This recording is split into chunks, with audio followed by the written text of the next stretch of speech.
Hey everybody, welcome back to the A Glimpse Inside YouTube channel. My name is Chris, and today we're going to make a mid-century modern style coffee table only using a sheet of stainless steel, some plywood, and a set of hairpin legs. I know it's been a little bit since I've made a video. Hurricane Irma came through and everything is fine now, but we made it through great. So join us as we make this table, and first let me give you a quick shop update of some things that are going on around here. Well, hey guys, welcome to this channel update. In a few days, this channel is gonna eclipse 5,000 subscribers, so I can't thank you guys enough. I know that's not a huge number, but in the grand scheme of things for me, working 50+ hours a week and raising 3 kids, this has been an accomplishment in and of itself, and I can't thank my viewers enough for doing so. So, that being said, I'm going to do a run of t-shirts. Here they are. They come in one color. They're black. They have the white mustache man, a Glimpse Inside logo, if you will, and they're going to be linked down below at aglimpseinside.org. If you like what we're doing here and you want to help support the channel, this is a great way to do so. Also, while you're there, check out some refrigerator magnets and some stickers as well. Also guys, I have a Patreon page. You may or may not know about it. If you want to help support the channel that way, I will put a link down below there as well. I've got quite a few patrons thus far, and they are wonderful, wonderful people, and I can't thank them enough either. Guys, here you go. Here's a way to support us if you like what we're doing. And without further ado, we're going to get into building this table. Thanks, y'all. This project starts out with a sheet of 3/4 inch Baltic birch plywood and a sheet of stainless steel from the big box store. I picked up this piece and realized that something is not quite square. Is it the wood? Is it the steel? We're going to find out. We take diagonal measurements of the steel. One's at 43.5, one's at just over 43, meaning that the steel itself is out of square. That's not necessarily a huge deal, because what I'm going to do is I'm going to cut these pieces of wood square, but they're going to be undersized. That way I can trim the steel to the wood later on. Putting wood glue down on one surface, making sure I got ample coverage, and weight it down as best I can, I come back with some 1¼ inch screws just for reinforcements.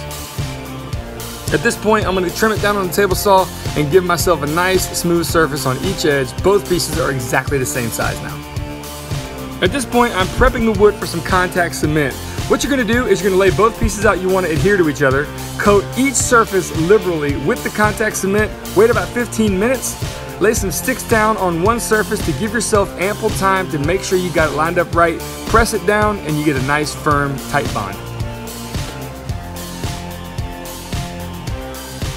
At this point, you can see the wood is actually undersized like I was speaking of earlier, and the steel is bigger than we need. So we're going to take a simple cutoff wheel on an angle grinder, take our time, making sure that the steel is cut just proud of the surface of the wood, and we'll deal with trimming that off later. Actually, I got a trick for that I'll mention in a minute. This process goes pretty simply. Just be careful and everything should go fine.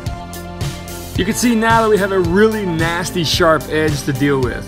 That stuff you don't want to mess with. Don't touch it, just be patient, and I'm going to show you a trick on how to get this thing exactly flush to the plywood. Okay, let me break here just for a second to give a shout out to probably one of the most popular podcasts out there in the Makey community called Making It. You see me wearing that t-shirt? I love to support those guys. It consists of Bob Claggett, Jimmy DiResta, and David Picciuto. Their channels respectively are I Like to Make Stuff, Jimmy DiResta, and Make Something.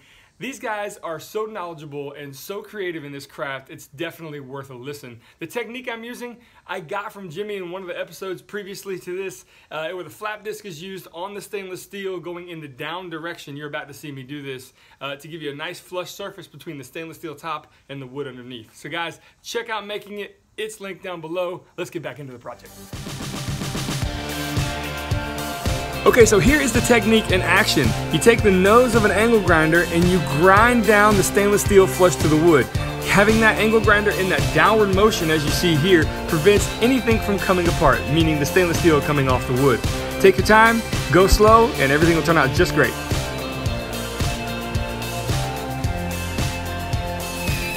Now that the stainless steel and the wood are flush to each other, it's time to take a 220 grit sanding pad on a random orbit sander, and we're going to prep the surface. We're going to just basically give this a frosted look.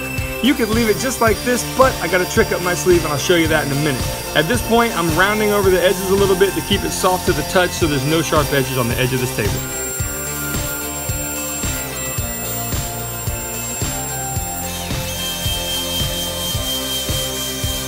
Okay guys, so essentially this stainless steel top could be finished right now. We could attach some hairpin legs to it and call it a mid-century modern table and be done with it. But we're going to attempt to take a flat disc on an angle grinder and essentially draw a picture on this table.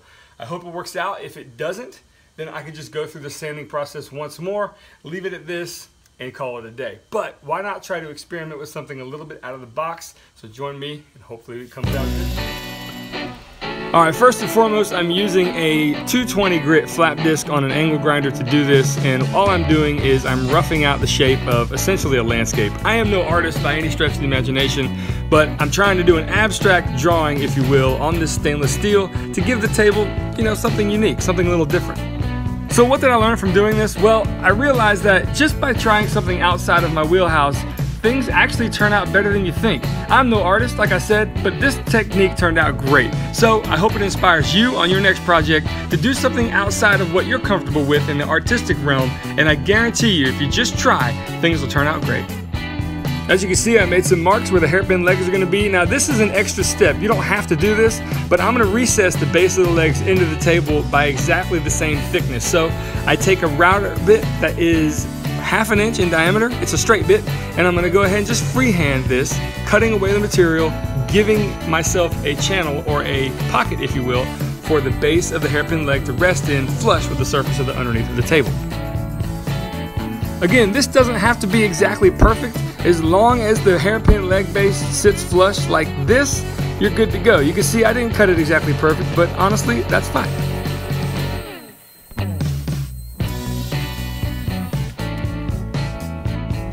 I give the underside a quick sanding before I install these legs, and my technique to do this, I'm just going to use my 1¼ inch Craig screws. They have a square lock bit on them, and they have a built-in washer head or a pan head, which makes installation a breeze. With the legs installed, there you go.